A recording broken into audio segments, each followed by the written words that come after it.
প্রায় 500 বছরের পুরনো মালদার ঐতিহ্যবাহী রামকেলি মেলা। আগামী 14 জুন আয়োজিত হতে চলেছে এই মেলা। তার আগে মেলাকে সুষ্ঠুভাবে পরিচালনা করতে বিশেষ বৈঠক করল জেলা প্রশাসন। সোমবার সন্ধ্যায় মালদা জেলা প্রশাসনিক ভবনের কনফারেন্স হলে এই বিশেষ বৈঠকের আয়োজন করা হয়। এদিনের বৈঠকে উপস্থিত ছিলেন জেলা প্রশাসন ও বিভিন্ন দপ্তরের আধিকারিকরা। মূলত এই রামকেলি মেলাকে কেন্দ্র করে জেলা সহ রাজ্যের পাশাপাশি দেশের বিভিন্ন প্রান্তের প্রায় কয়েক লক্ষ মানুষ এই মেলায় আসেন। তাই মেলাকে সুষ্ঠুভাবে পরিচালনা করতে এবং নিরাপত্তা ব্যবস্থা সুনিশ্চিত করতে এদিন এই বৈঠকের আয়োজন করা হয়।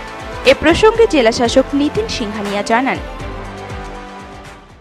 রামকেলি মেলা 14 জুন থেকে আমাদের হবে, 3 দিন ধরে, প্রত্যেক বছরই হয়।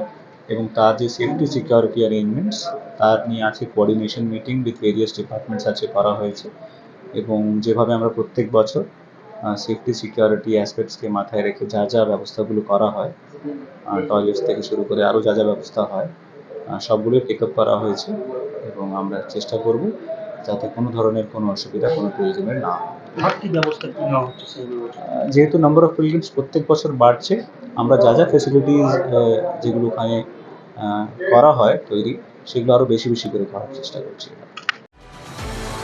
মালদা থেকে পরিতোষ সরকারের রিপোর্ট, নিউজ টুডে।